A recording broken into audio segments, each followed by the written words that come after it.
2 Coríntios, capítulo 2. Perdão. 2 Coríntios, capítulo 4, versículo 17. O título dessa ministração é: O que vemos agora? O que vemos agora?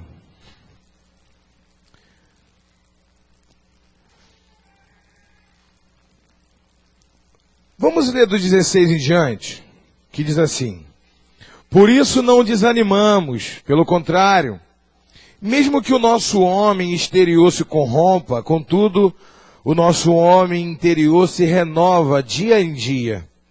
Porque a nossa leve e momentânea tribulação produz para nós eterno peso de glória, acima de toda comparação, não atentando nós nas coisas que se veem, mas na que se não se veem.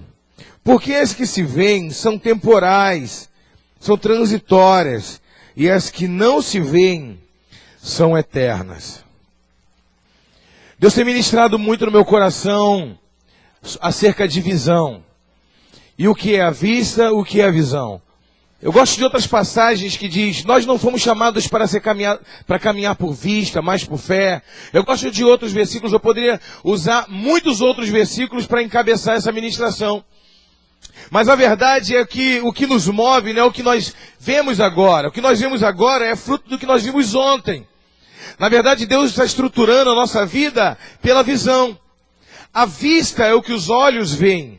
A visão é o que o coração vê. A função dos olhos é estabelecer a vista. A função do coração é estabelecer a visão. O homem pode ser cego fisicamente, mas se ele tem um sonho, um propósito no seu coração, aquilo que Deus colocou no seu coração e estabeleceu, e ele correr todos os dias, irmãos, ele enxerga muito mais do que muitos aqueles que pensam ver. Jesus olhou para os fariseus e disse: eu vim para dar luz aos cegos. E para mostrar para aqueles que pensam ver e são cegos. Aqueles que pensam ver, aqueles que olham por aquilo que a limitação humana. Eu trouxe uma palavra ontem no congresso, um novo templo. Eu encabecei também falando sobre um vilarejo na Tailândia, lá em Bangkok. Lá em Bangkok teve um vilarejo que o progresso chegou. E quando o progresso chega, irmão, incomoda muita gente. Tinha que passar uma estrada no meio do vilarejo. E eles começaram a mudar essas pessoas para um outro lugar. E começaram a tirar dali e movimentar essas pessoas para uma outra geografia. Só que tinha um problema. Tinha uma estátua, irmão, de Buda, enorme, no meio do vilarejo. E eles arrumaram um jeito de também remover aquela estátua. Uma estátua muito antiga, muito antiga.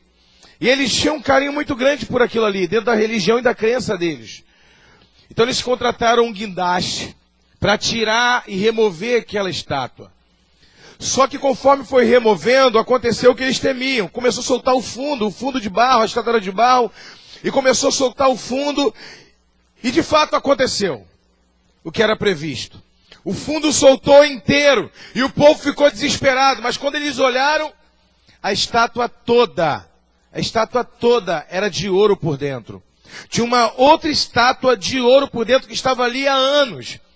O que nós entendemos a respeito disso? Se não houver uma movimentação, se você não sair da área do conforto, para o progresso chegar na sua vida, Deus ele tem que tirar dessa situação para ser revelado o que está dentro de você. Deus tem que mexer contigo. Só, irmão, que gera um desconforto todo tipo de mudança. A verdade é que eles descobriram que aquela estátua, que não valia nem 50 mil reais, porque tinha estátua de Buda em todo lugar na Tailândia, e até normal, aquela estátua toda de ouro por dentro, hoje vale milhões e milhões de dólares, e na verdade, muito mais do que isso, vieram visitantes do mundo inteiro, não somente pessoas que são devotos a Buda. Não é uma questão, eu não estou me relacionando isso a uma questão espiritual, de idolatria ou não. mas no sentido de que até os historiadores, os arqueólogos, pessoas curiosas do mundo inteiro passaram a frequentar aquele vilarejo, que começou a vir resort, hotéis e várias estruturas, pessoas quiseram mudar para ali, mudou aquela geografia. Ou seja, o que foi revelado?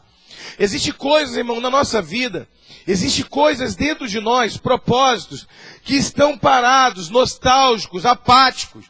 Porque nós estamos ali acostumados naquele cantinho, naquele jeito, naquela vida. Mas quando o progresso vem na nossa direção, irmão, há um desconforto.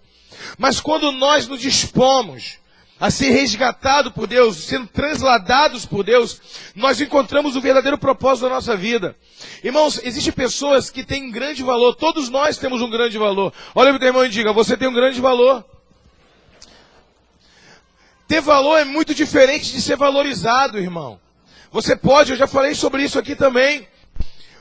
Um anel de ouro, ele tem valor, mas no dedo de um traficante, ele não é valorizado, mas ele tem valor. Um anel de ouro incrustado de diamante jogado no meio da lama, ele continua tendo o mesmo valor, mas ele não é valorizado, porque ele não está no lugar certo. Ele não está no momento certo, no lugar certo. Quem está entendendo? Às vezes você está no teu trabalho, e aquele trabalho, o trabalho que você se encontra hoje, ele te traz um certo conforto, e você está ali há anos. Porém, você não está sendo valorizado como deveria ser. Sabe por quê?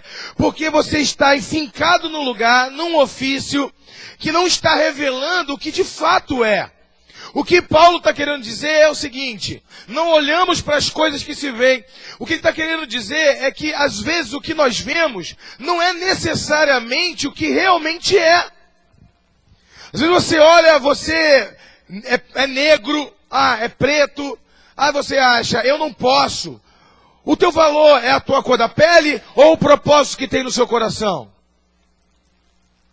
Eu sou deficiente, eu tenho um problema na perna, um problema no braço, eu tenho um estrabismo nos olhos, eu tenho dificuldade. A sua beleza, a sua aparência, o seu físico é que te dá propósito de vida? Claro que não. É o que está em você. Um dia um homem... Eu não quero ficar contando historinhas, não. Nós vamos falar da palavra de Deus. Amém, irmãos? Eu estou usando essas histórias para te ilustrar o versículo. O que esse versículo está querendo dizer? O problema é que nós passamos por lutas, passamos por dificuldade, e nós achamos que aquilo ali é o resumo da nossa vida. E não é, irmão. É transitório. A luta que você está passando, olha para o teu irmão e diga, a luta que você está passando não é realmente o que se vê. Ela é transitória. A prosperidade também, o dinheiro, o sucesso financeiro, irmão, também é transitório. Tudo passa. O que o apóstolo Paulo está querendo dizer ali é o seguinte: olha, irmãos, tudo na vida é passageiro, tudo é transitório. Nós temos que fixar os nossos olhos naquilo que não se vê, que é eterno. Porque o que se vê é transitório. A dificuldade que você está passando hoje é transitória. O desemprego que você está passando hoje é transitório. O problema, a confusão na sua casa, a falta de relacionamento no seu lar hoje também é transitório. Mas se você olhar pela perspectiva de Deus, pela lente de Deus, você vai olhar lá na frente. Irmãos, eu já passei por dificuldades que eu achei que era meu fim. Dentro do meu limite de adolescente, eu tinha 15 ou 16 anos de idade, eu tive uma crise de apendicite. E eu não conhecia ninguém que algum dia houvera tido uma crise de apendicite.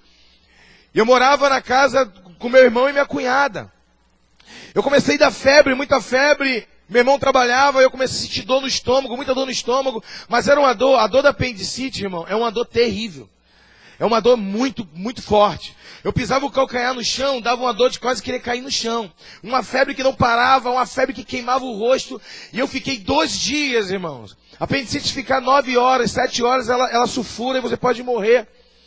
E eu estava 2 dias já e toma saião, é frescura, é bobeira, e se levanta daí, uma febre, acordava de madrugada para tomar banho, aquela febre, uma dor, irmãos, não tinha posição na cama para mim.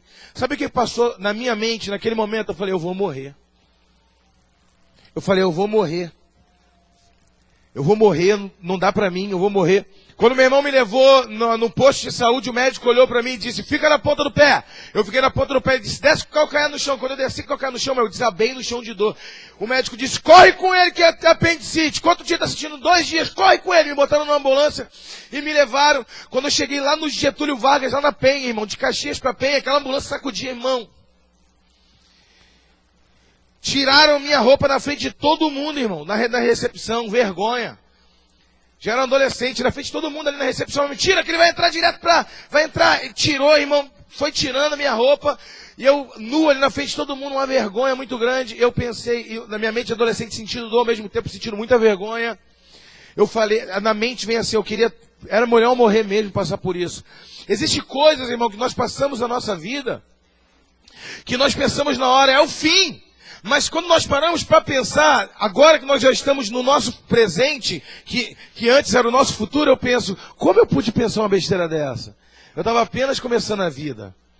Na verdade, irmãos, o que você vê agora não é necessariamente o que realmente é. É um momento, olha para o teu irmão e diga, é um momento. Não é um fim, é um momento. Existem dificuldades que é um momento. Por isso que Jesus Cristo, ele sempre foi muito honesto conosco. Salomão, quando ele escreve o provérbio, ele diz, porque Deus criou o dia bom e o dia mau. Apóstolo Paulo, que é o nosso maior referencial, quando ele escreve aos Filipenses, que nós usamos isso em para-choque de carro, né, e em tantas coisas, posso todas as coisas naquele que me fortalece. Mas Paulo, quando escreve esse versículo, ele não diz com essa intenção de um imperialismo, de um evangelho triunfalista, nada disso. Ele escreve sentindo, ele fala, ele tá moído, ele está sentindo fraquezas ali, ele está passando por um momento de dificuldade. Então ele diz assim, irmãos, eu sei o que é andar no meio de reis, eu sou cidadão romano, eu sei que é comer boa comida, eu sei que é viver bem, mas eu sei também o que é padecer fome. Ele está mandando uma carta para os filipenses, para pedir uma oferta, a verdade é essa, uma doação. E ele, antes de pedir, ele fala isso, irmãos, olha, eu não estou escrevendo essa carta para pedir nada para vocês, porque é um interesse particular não, é um interesse do reino. Mas eu quero dizer para vocês, antes que vocês me julguem pelo que eu estou escrevendo, porque não vai existir nenhuma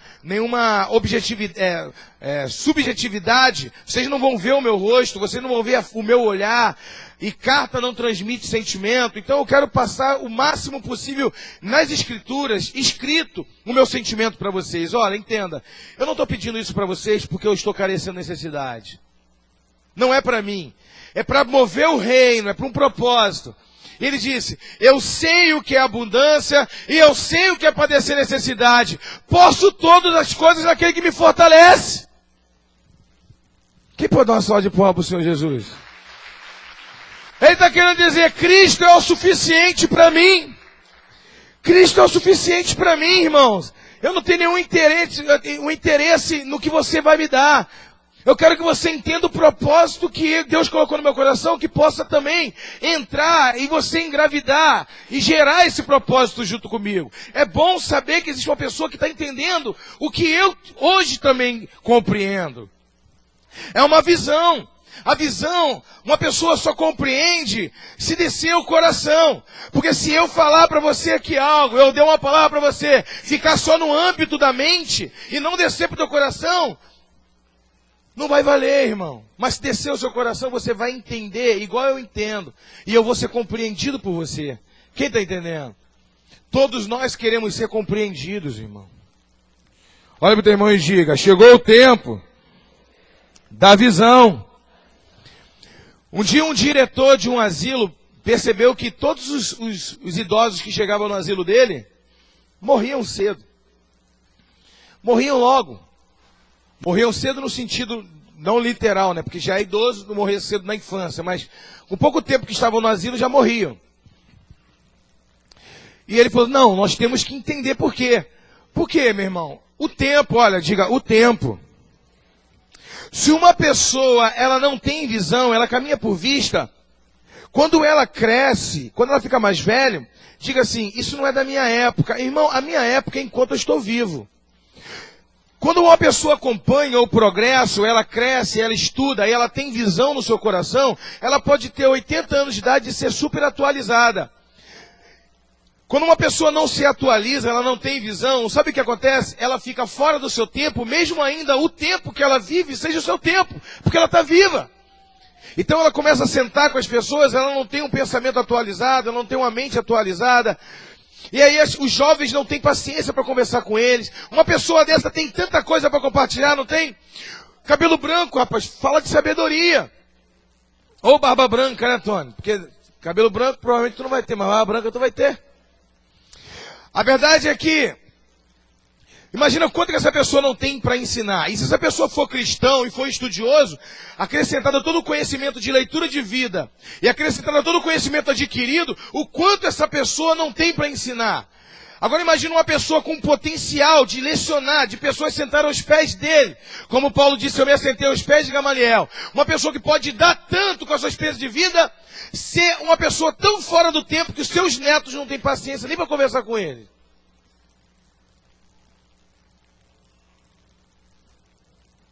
E aqueles senhores, quando eles eram colocados no asilo, eles eram chamados de pessoas fora do seu tempo. Pessoas que acabam não tendo nenhuma serventia para a sua família. Por quê? Claro que é uma ingratidão dos filhos e dos netos, amém, irmão? Claro que é. Mas, no entanto, se essa pessoa é uma pessoa que puxa um assunto e o assunto é desconexo, se aquela pessoa que requer uma atenção e não é retribuída, ela fica fora do tempo, e logo fora do tempo, ela fica inutilizada. Isso não era para acontecer, não é? Agora tu pode ver toda pessoa que procura crescer no Senhor, com a mentalidade do Senhor, que tem um assunto, uma mente renovada, essa pessoa está atualizada, ela não vai parar num asilo. Agora aqueles que pararam e se sentiram fora do seu tempo, por que, irmãos, chegar num asilo para idoso e botar palhacinho ou colocar coisas de criança? Acaso eles são crianças?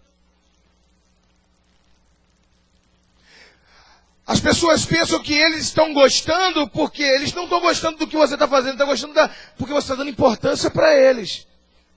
Eles querem que você sentar e conversar com eles sobre coisas da vida, porque são pessoas que têm uma vida, e viveram uma vida, e ainda têm uma vida. E eles começaram a morrer. Então o diretor deu uma plantinha, irmãos, para cada um cuidar, e disse, você escolhe a sua planta, e cada um pegou ali a sua planta, e cada um começou a cuidar da sua planta que escolheu, e o resultado foi relevante, foi maravilhoso. Diminuiu e muito o número de idosos que morreram depois que chegaram no asilo. Por quê? Porque eles encontraram um propósito de vida, cuidar de uma planta. Eles levaram a planta para o quarto e começaram a regar a planta, cuidar da planta, dar importância para aquilo. Irmãos, entenda o seguinte, o que dá sentido à vida são os propósitos que estão diante de nós. Você pode ser jovem, você pode ser velho, é uma visão, é um ofício, é aquilo que Deus colocou no teu coração que dá sentido à sua vida. Nunca despreze aquilo que dá sentido para a vida das pessoas. Pode ser de uma plantinha ou pode ser um jardim. Pode ser uma mega empresa, pode ser uma pequena igreja ou uma grande igreja. Mas se aquilo ali dá sentido à vida da pessoa, é muito importante. Quantos podem dar uma salva de palmas para o Senhor Jesus?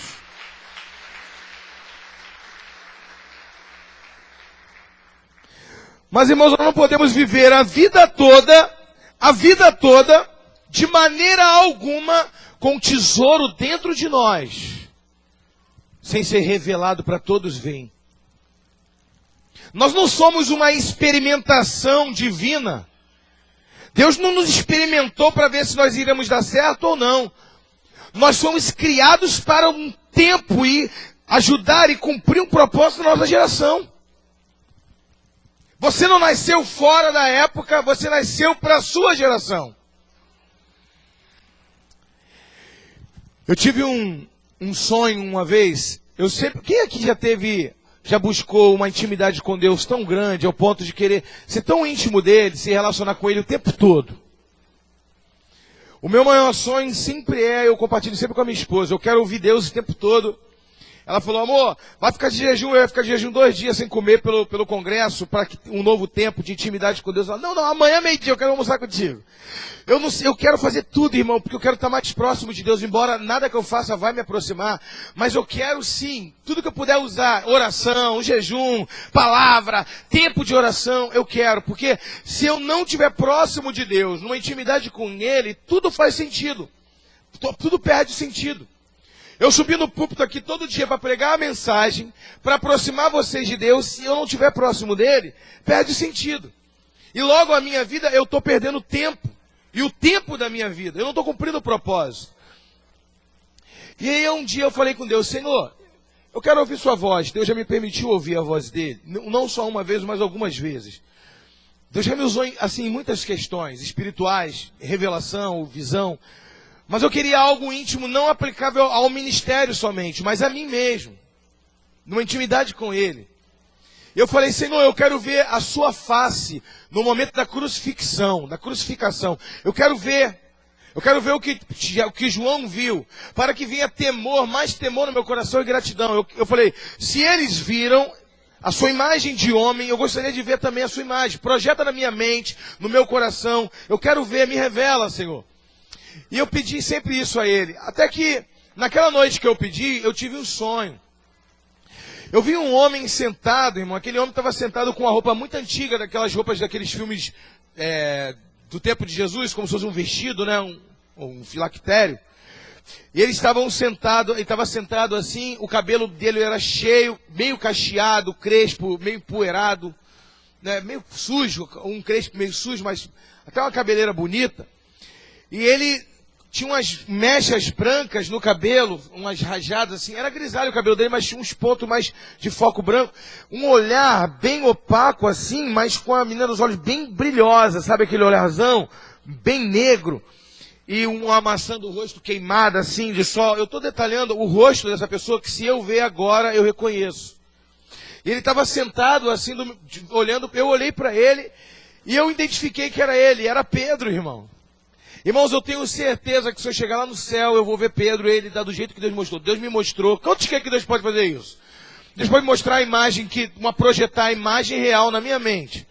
Eu vi ele sentado, e eu falei, Pedro, ele falou, conversando comigo, eu falei, Pedro, me fala sobre algumas coisas, senão o assunto foi um longa-metragem, tá, irmãos? Não vou nem falar tudo não que eu conversei com ele, mas uma das coisas eu falei para ele assim, eu quero conhecer mais o Mestre, o Senhor, você andou com ele, então me mostra, fala mais sobre ele, eu quero conhecer ele, irmãos. O meu sonho foi relacionado ao anseio da minha alma. Quem está entendendo? Eu estava tão desejoso de conhecer mais de Jesus, saber mais de Jesus, que o discípulo que andava mais com Jesus, embora a gente fale de João, mas Pedro era o cara ali, né? De intimidade com Jesus. Eu falei, Pedro, fala mais sobre ele, tu andou com ele, tu foi testemunha ocular, tu viu ele, você viu ele, fala o que ele mais gosta. Porque, irmãos, eu sempre tive na mente que Jesus começou muito mais coisas com os discípulos. Muito mais coisas do que está na Bíblia. É claro que nem tudo que Jesus falou foi catalogado, registrado na Bíblia.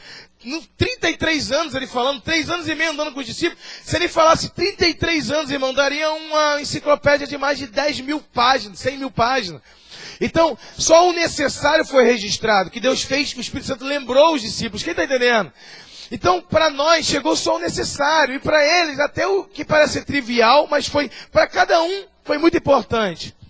Uma palavra só para Pedro ali, né? Uma palavra só para João. E o que era para todos nós, ele ficou registrado. Mas o que era só para João, eu imagino Tomé chegando cabisbaixo, ele deu uma palavra só para Tomé. Eu acredito que ele deu uma palavra só para Bartolomeu. Ele deu uma palavra ali que não foi registrado, algo peculiar. Não é lindo isso? Quem já pensou assim?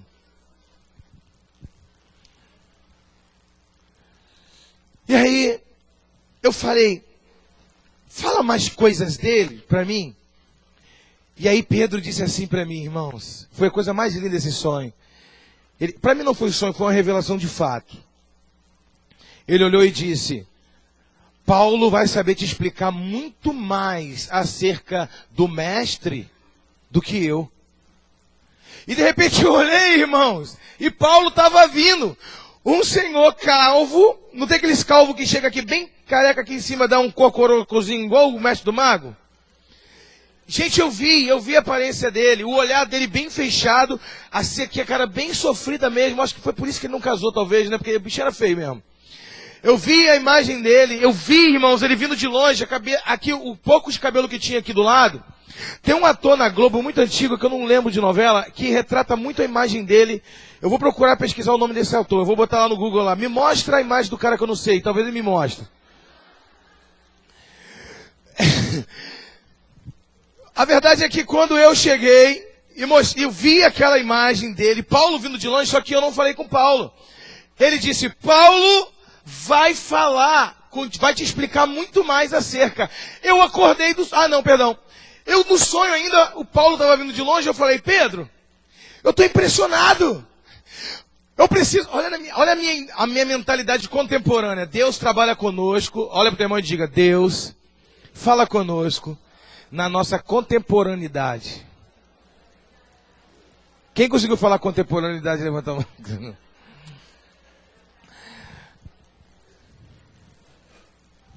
Eu falei para Pedro, eu vou fazer um congresso lá na igreja, vou te levar.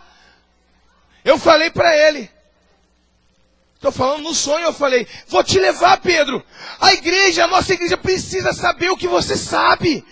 E a primeira coisa que eu falei para ele, eu vou fazer um congresso. Tá vendo como que Deus respeita a nossa estrutura? Essa é a estrutura de hoje que Deus usa para edificar a igreja. Por isso que eu não critico. A igreja de Atos Apóstolos. A igreja de Atos Apóstolos não é uma realidade, irmãos. A igreja de outra é outra realidade. Quem está entendendo? A palavra é a mesma, mas as realidades são diferentes. E aí eu falei, Pedro, eu preciso te levar lá na igreja, Pedro. Para tu dar uma palavra para o povo precisa te ouvir, tu tem tanto para ensinar. Ele olhou para mim e me exortou e disse, você é o apóstolo dessa geração. Explica você para ele.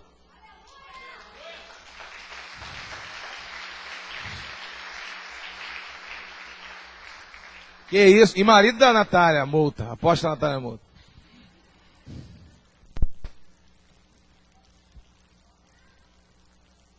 Irmãos, eu acordei com o coração tão queimando.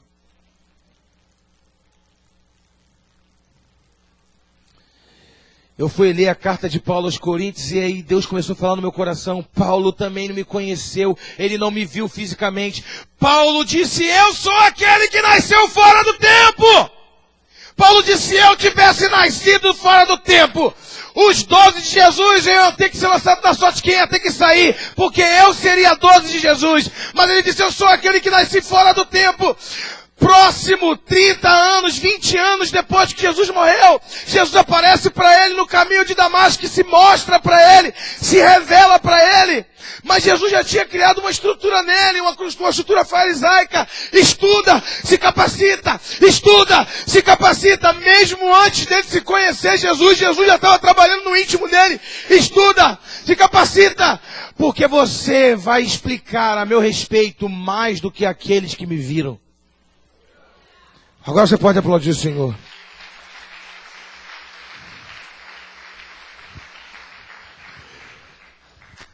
Desde então, irmão, Deus tem me revelado muitas coisas do íntimo do coração dele para mim.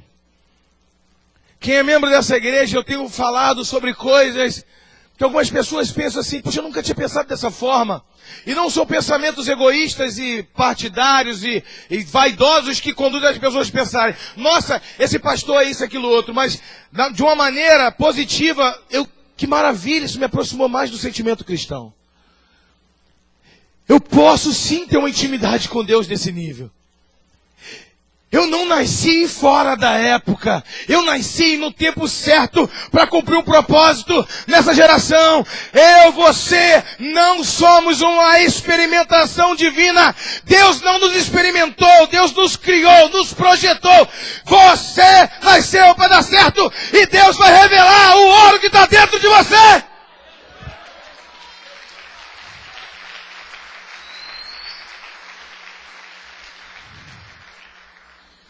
Irmãos, nós temos que nos preparar para as coisas que não se veem. Nós temos que andar pelas coisas que pela fé, porque tudo é transitório. Meu irmão, quando eu era garoto, tinha um taxista na rua da minha casa. A casa dele era a melhor do bairro. O taxista ganhava bem, não ganhava? O filho dele andava mais arrumado, o garotinho andava arrumadinho. A família dele vivia bem. Ele saía de manhã, trabalhar. E na nossa mentalidade, taxista é rico. Tinha uma vida boa naquela época. Não era assim? Eles nunca imaginaram que ia surgir um smartphone. É verdade. Muitos deles não sabiam nem que apareceu o celular. Eu lembro quando eu era garoto que eu vi um filme Exterminador do Futuro. Aquele ali de fato é o Exterminador do Futuro, queria acabar com o futuro de todo mundo. O Arnold, ele tinha um celular desse tamanho, daqueles que tu abre assim, aquele gavetão, que pega da cabeça até aqui embaixo. E ele falou naquele celular, e quando eu vi aquele filme, eu falava, que isso, esse filme não existe. Aonde que o cara vai ter um celular desse que fala sem fio? Celular desse tamanho, irmão. Eu fiquei impressionado.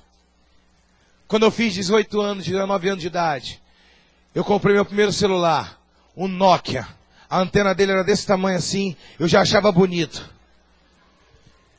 E quando eu descobri que mandava mensagem de texto, eu fiquei maravilhado. Sabe por quê? Porque antigamente só tinha telegrama. Eu lembro uma vez quando eu era garoto, minha irmã era chefe de departamento pessoal de uma empresa. E minha irmã gostava muito de agradar, né? Criança fica feliz quando chega alguma coisa para ela, alguém manda uma mensagem no zap para ela, a criança fica feliz. E aí chegou em casa uma carta para mim. Uma carta para o Davi, ou 12 anos de idade. Uma carta para o Davi, carta para mim? Para mim? Não é engano não. Aí chegou lá, minha tia trouxe. Carta para mim, um telegrama, neguinho, sei que lá, eu te amo, aquilo outro. Eu me senti todo feliz, chegou um telegrama para mim. O que era o telegrama? Quem lembra do telegrama, irmão? Não, amor, tu tá velho, hein? Era um serviço do correio, que o cara digitava no computador lá, não mandava por e-mail não.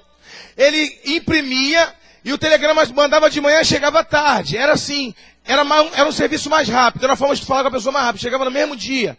E pagava caro também. Então eu sou da época do telegrama, irmãos. Tá entendendo? Quando chegou a época do mensagem de texto, né, Fernando? Quando chegou a mensagem de texto, eu falei assim, cara, acabou! O correio vai quebrar com esse negócio de telegrama, não existe mais. Tu paga somente R$2, tu mandou mensagem de texto?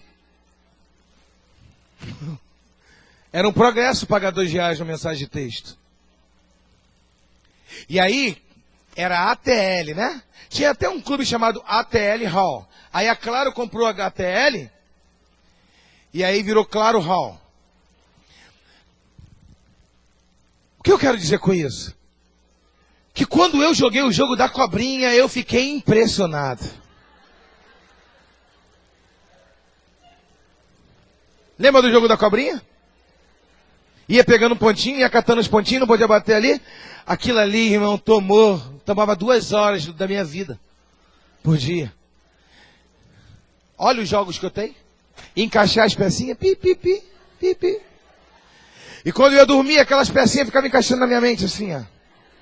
E quem disse que eu conseguia dormir 2 horas da manhã, aquela pedrinha encaixava assim, o Tzinho encaixava, virava ele, encaixava na minha cabeça. Eu falava, isso é invenção é do demônio.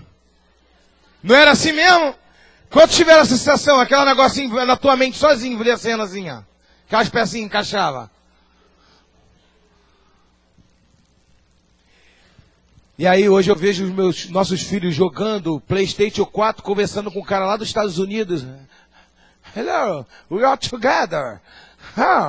Aí tu, que isso? Os bonecos igual o jeito, dá até medo, toma até um susto. Não é assim? Agora imagina os taxistas. Isso tudo eu estou querendo mostrar o seguinte. Eles não imaginavam, eles achavam, estou seguro. Estou seguro do quê? No que você pode ver? Smartphone, o que é isso? Touch, tela? O que seria um aplicativo? Isso que diminuiu a sua conta bancária. É um aplicativo.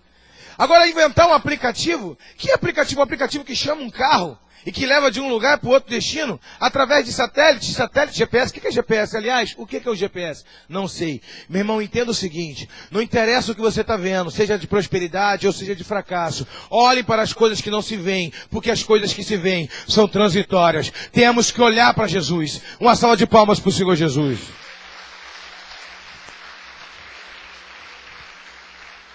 Temos que olhar para o Senhor Jesus. O que o apóstolo Paulo está querendo dizer com isso, meu irmão? Vamos abrir. Vamos lá. Gálatas 3, 1. Quem achou, diga amém.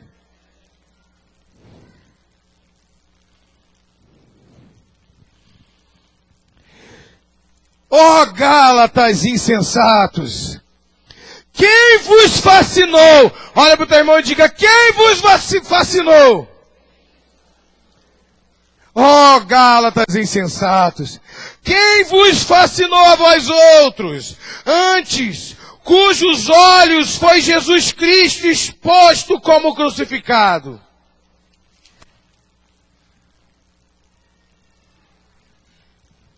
O que Paulo está querendo dizer?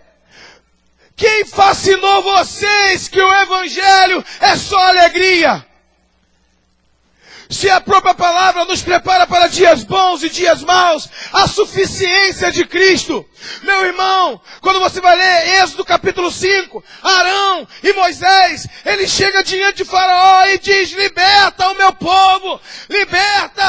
povo para fazer uma festa no deserto para mim. Meu irmão, existe festa no deserto sim.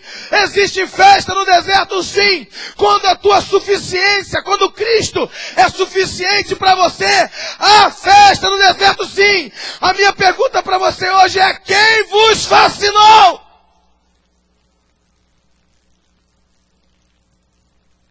Que a cruz de Cristo não é suficiente no Evangelho. Por esse momento de aflições, as pessoas abandonam a igreja.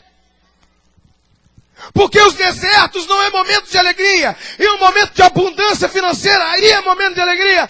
Meu irmão, em momento de deserto tem festa. Em momento de abundância tem festa.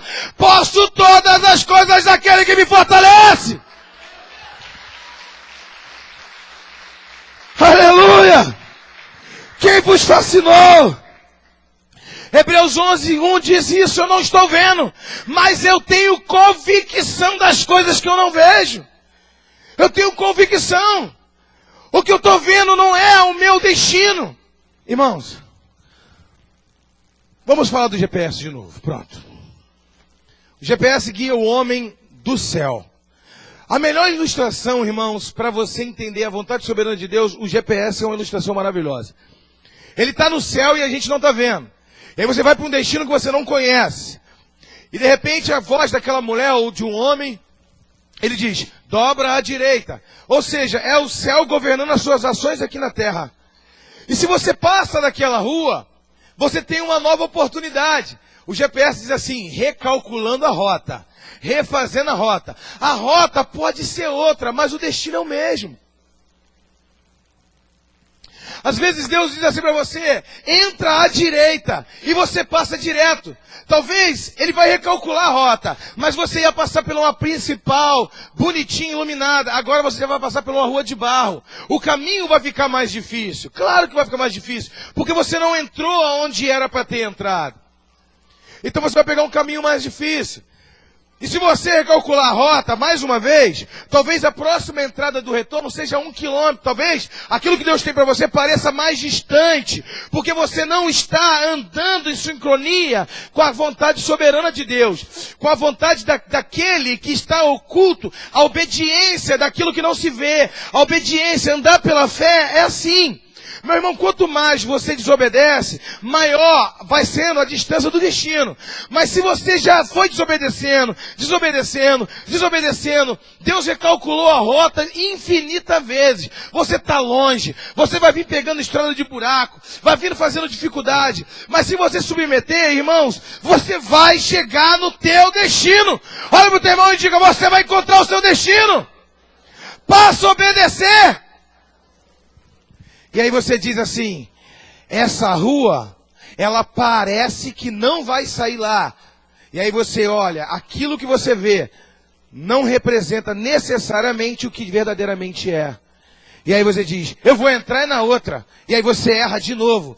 Eu pensei, mas eu achei. Não, achei não. Ou você confia ou você não confia.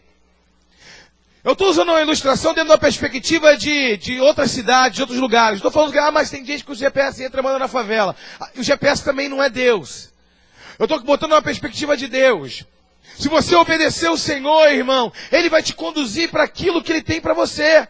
O propósito, o sentido na vida. Uma pessoa está vivendo em depressão, está vivendo em tristeza, em dores. Por quê? Porque não tem nenhuma planta para cuidar. A verdade é essa: Deus coloca uma célula nas tuas mãos e você acha: eu estou trabalhando para Deus, eu estou trabalhando demais para Deus. Meu irmão, tu não está trabalhando para Deus, está encontrando o sentido da tua vida.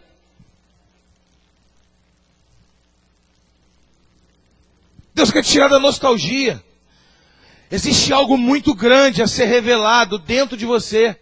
Se as pessoas não veem as suas qualificações, você nunca vai ser valorizado. Mas só vão ver as suas qualificações se você mudar de postura. Ah, eu tenho que sair daqui. Não é uma questão geográfica, é um posicionamento dentro de você. Meu irmão, você tem que confiar em Deus. Existem pessoas que têm medo para tudo. Meu Deus, que medo é esse? O que é o medo, apóstolo? O medo, irmão, é um aglomerado de picos de energia. É o pensamento. O pensamento, irmão, o que é um pensamento? É um aglomerado de pico de energia que gera uma imagem na tela da sua mente. É só isso. Parece pequeno, não parece? É fácil de você governar. Dentro de toda a estrutura que você tem do corpo, você pode submeter esse pensamento a um outro pensamento. Mas você não consegue vencer isso. Claro, na sua humanidade, na sua fraqueza, você nunca vai conseguir. Parece pequeno, não é isso? Eu sujeitar uma energia que o meu próprio corpo está produzindo. Esses picos de energia estão gerando uma imagem na minha mente. Eu posso vencer isso? Isso parece besteira, mas pode comprometer o teu futuro. Salomão disse, no que você pensa, é isso que você vai ser. O que o homem pensa é o que ele vai ser. Está lá em Provérbios. O homem é fruto dos seus pensamentos. Parece um pingo, um pouco de energia que foi produzido pelo seu alimento. Comeu uma carne, comeu uma fruta, gerou uma energia, gerou um pensamento, uma imagem na sua mente, vai definir o seu futuro. Mas você está em fraqueza, você só está produzindo pensamentos contrários ao teu destino. Depressão, morte, separação, destruição. Eu vou abandonar minha casa, vou abandonar meu casamento. Eu vou jogar tudo pro alto, eu vou me matar, vou tomar um veneno. Eu vou acontecer alguma coisa, vou largar meu emprego, vou largar, não aguento mais meus filhos, é só desgosto, é só desânimo. As pessoas me traem, me enganam, eu não aguento mais isso. E esses pensamentos, aí existe uma ferramenta que Deus nos deu. Mesmo Deus entendendo, não é tão fácil mudar o pensamento, né? Mas Deus não vai trabalhar de maneira psicológica em você. Ele pode usar a psicologia, mas Ele vai submeter a psicologia ao poder de Deus. Ele vai submeter a sabedoria ao poder de Deus. E Ele diz assim, na palavra, diga a palavra. A palavra tem poder. E aí Ele diz assim, irmãos, no tocante, o que é bom, o que é louvável, o que é de boa fama, nisso pensai. Submeta os teus pensamentos à palavra. E ele continua dizendo aos Coríntios, ele diz, irmãos, traga a sua mente, ore ao Senhor para que traga a vossa mente cativa em obediência à palavra de Deus. Quando tu entrega a tua mente, teu coração, teus pensamentos ao Senhor, meu irmão, quando tu submete a tua mente à palavra do Senhor, ela guarda teus pensamentos, e os teus pensamentos te livram dos medos, irmão. Se você não se livrar do medo, nunca será revelado o ouro que tem dentro de você. Se o mundo inteiro foi até uma cidade para ver a estátua de Buda, quanto mais o mundo inteiro vai vir até você para revelar, para ver o Deus revelado na tua vida. As pessoas precisam ver que tu é uma bênção. As pessoas precisam ver que você é que traz a prosperidade para a tua empresa. As pessoas precisam ver que você em tempo de dor ainda tem muito para dar. Porque o que te sustenta não são as coisas que se veem, mas as que não se veem. Uma salva de palmas para o Senhor.